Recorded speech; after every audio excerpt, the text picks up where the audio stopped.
मित्रांनो, तुमचं पुन्हा एकदा सुमिरित मराठी ह्या यूट्यूब चॅनेलवर स्वागत आहे.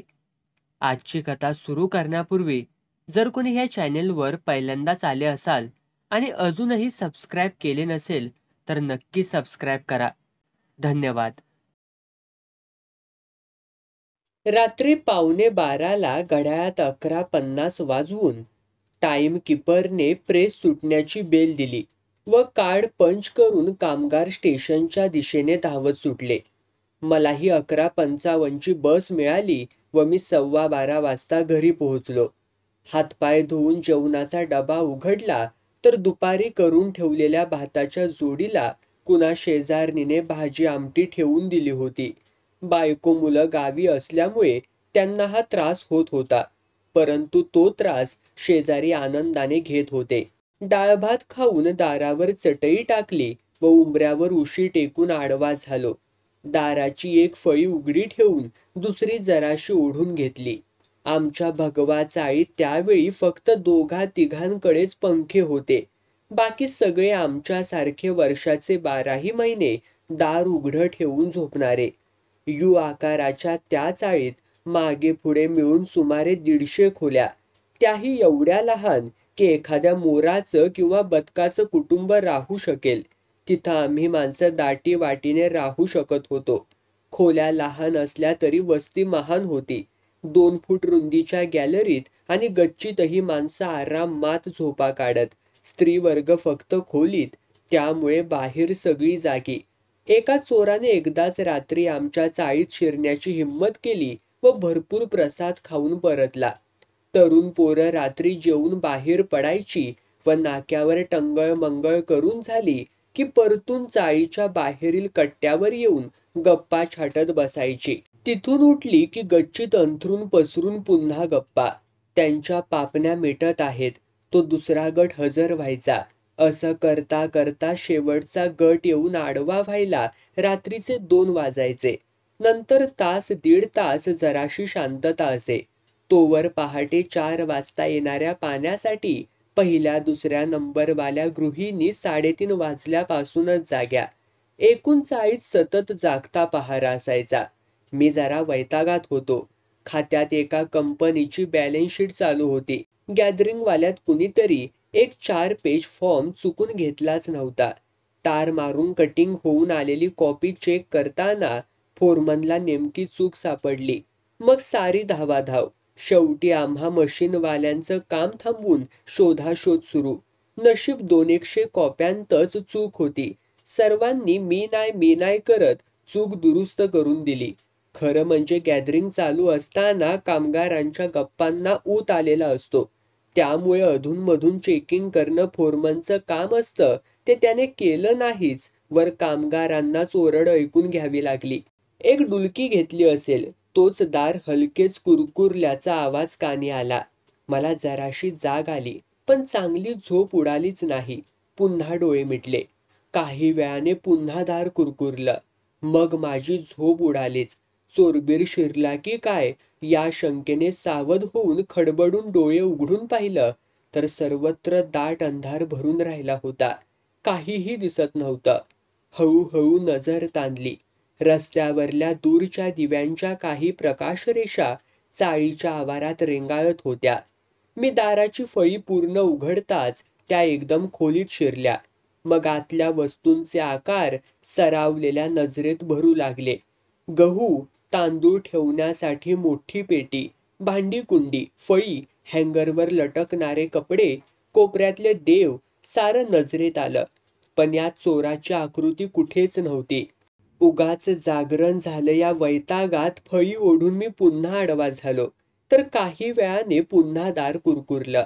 मग मीही चोरांसारखंच पडून आतला कानोसा घेऊ लागलो.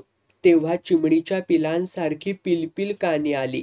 नीट कान लावल्यावर ध्यानी आलं की ती पिलपिल नव्हती, तर उई उईची सुरुवात होती. मी एकदम उठून उभा राहिलो. दिवा लावला. एकदम भक्क उजेड खोलीभर पसरला. खोलीत तर कुणीच नव्हतं. मग संशय फिटण्यासाठी पुढे होऊन पेटी मागे पाहिलं आणि माझ्या अंगावर आश्चर्याचा आनंदाचा मोहोर फुलून आला. कारण तिथं माळ्यावरली मांजरी आपल्या नुकत्याच जन्मलेल्या पिलाला नवे कापसाच्या गोळ्याला तोंडात धरून थरथरत उभी होती. माझा तिला संशय येऊ लागला होता. मी तिची अवस्था क्षणात ओळखून खाली वाकून भीत तिच्या पाठीवरून हात फिरवला. माझ्या त्या मायेच्या स्पर्शाने तिला एकदम प्रचंड विश्वास आला. तोंडातला गोळा क्षणैक जमिनीवरती ठेवून माझा हात चाटला. माझे डोळे एकदम भरून आले. मी तिला मग बराच वेळ थोपटत राहिलो. मला माझं बालपण आठवलं. गावाकडे घरातली मांजरी अशीच माळ्यावर आपल्या पिलांना या टोपल्यातून त्या टोपल्यात लपवीत पाचवी करत असायची. आम्ही ती उचलून तळहातावर घेतली की ती खोटच ओरडून गोंधळ घालायची. मग आई धावत माळ्यावर येऊन आम्हाला पिटाळायची. हे सर्व आठवल्यावरती एकदम लक्षात आलं, हिची आणखीही पिलं असणारच. मी पुढ्यातल्या मांजरीला थोपटतच विचारलं, तुझी दुसरी बाळ कुठं ग आहेत?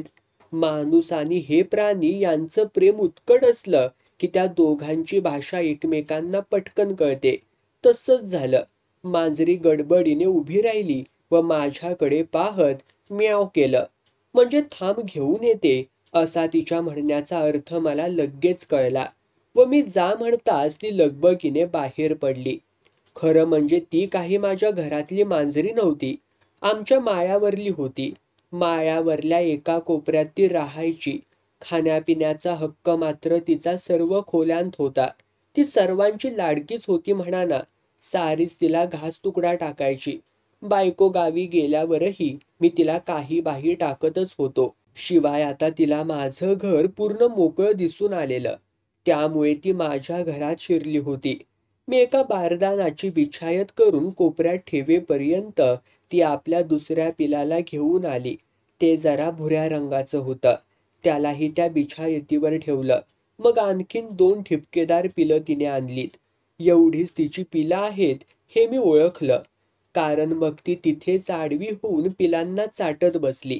त्या गोळ्यांनी अजून डोळे देखील उघडले नव्हते, त्यामुळे आईच्या कुशीत शिरण्याची त्यांची जी लडबड चालली होती ती विलक्षण मोहक होती. मग माझ्या लक्षात आलं की मांजरी आता खूप भुकेलेली असणार. आता काय करावं असा विचार करून उठलो.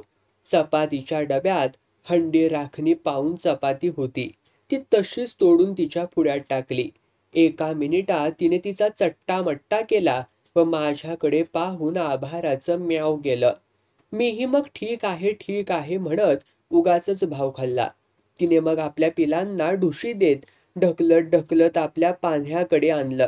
त्या पिलांच्या तोंडी अमृताचा पान्हा लागला आणि मी निवांत झालो. मग मी अंथरुणाकडे वळणार एवढ्यात माझ्या डोक्यामध्ये धोक्याची घंटा वाजली.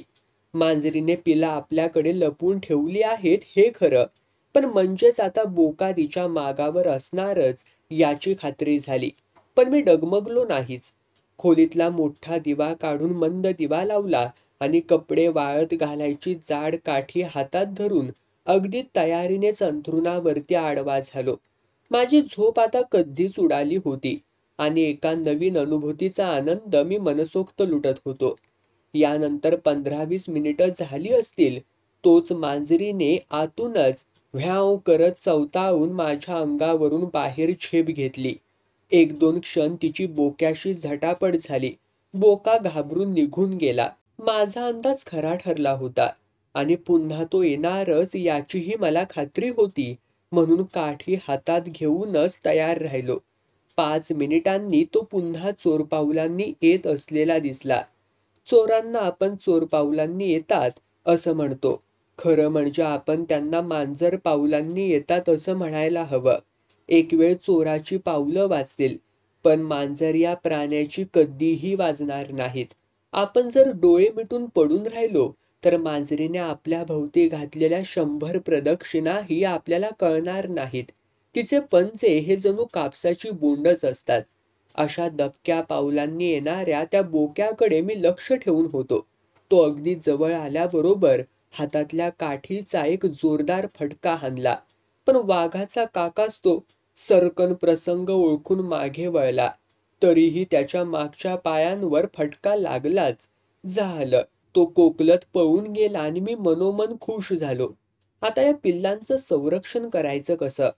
या विचारात मी पडलो आणि विचार करता करता माझ्या मूर्खपणाचं मला जोरदार हसू आलं. कारण पावभर खोलीला असलेल्या एकमेव फुटभर खिडकीला लोखंडी जाळी बसवलेली होती. राहता राहिलं दार. ते बंद करून आतून कडी लावली की झालं सगळं. पण हे माझ्या डोक्यात येईल तेव्हा ना. ते आलं तेव्हा पोटभर हसून घेतलं व कपाळावरती हात मारून दार बंद करून कडी लावली आणि निवांतपणे आडवा झालो. मग मात्र जरा झोप लागली. पहाटे नळाला पाणी आलं. नंबरवाल्या बायांची धावपळ सुरू झाली. मी जागा झालो तो शेजारची सुहास आली.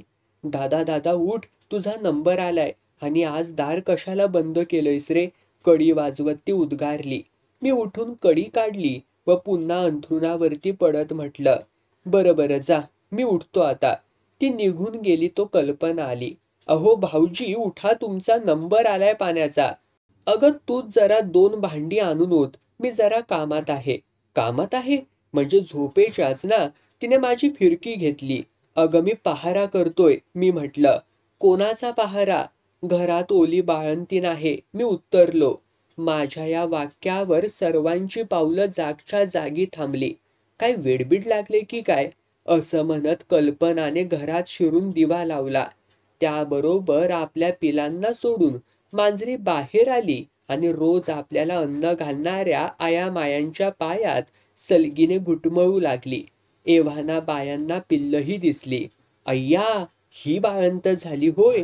तरीच काल दिवसभर कुठं दिसली नाही. मला तसा संशय आला होताच. छान आहेत हो पिल्ल. घरपण मेलीनं चांगलं शोधलं रिकामं.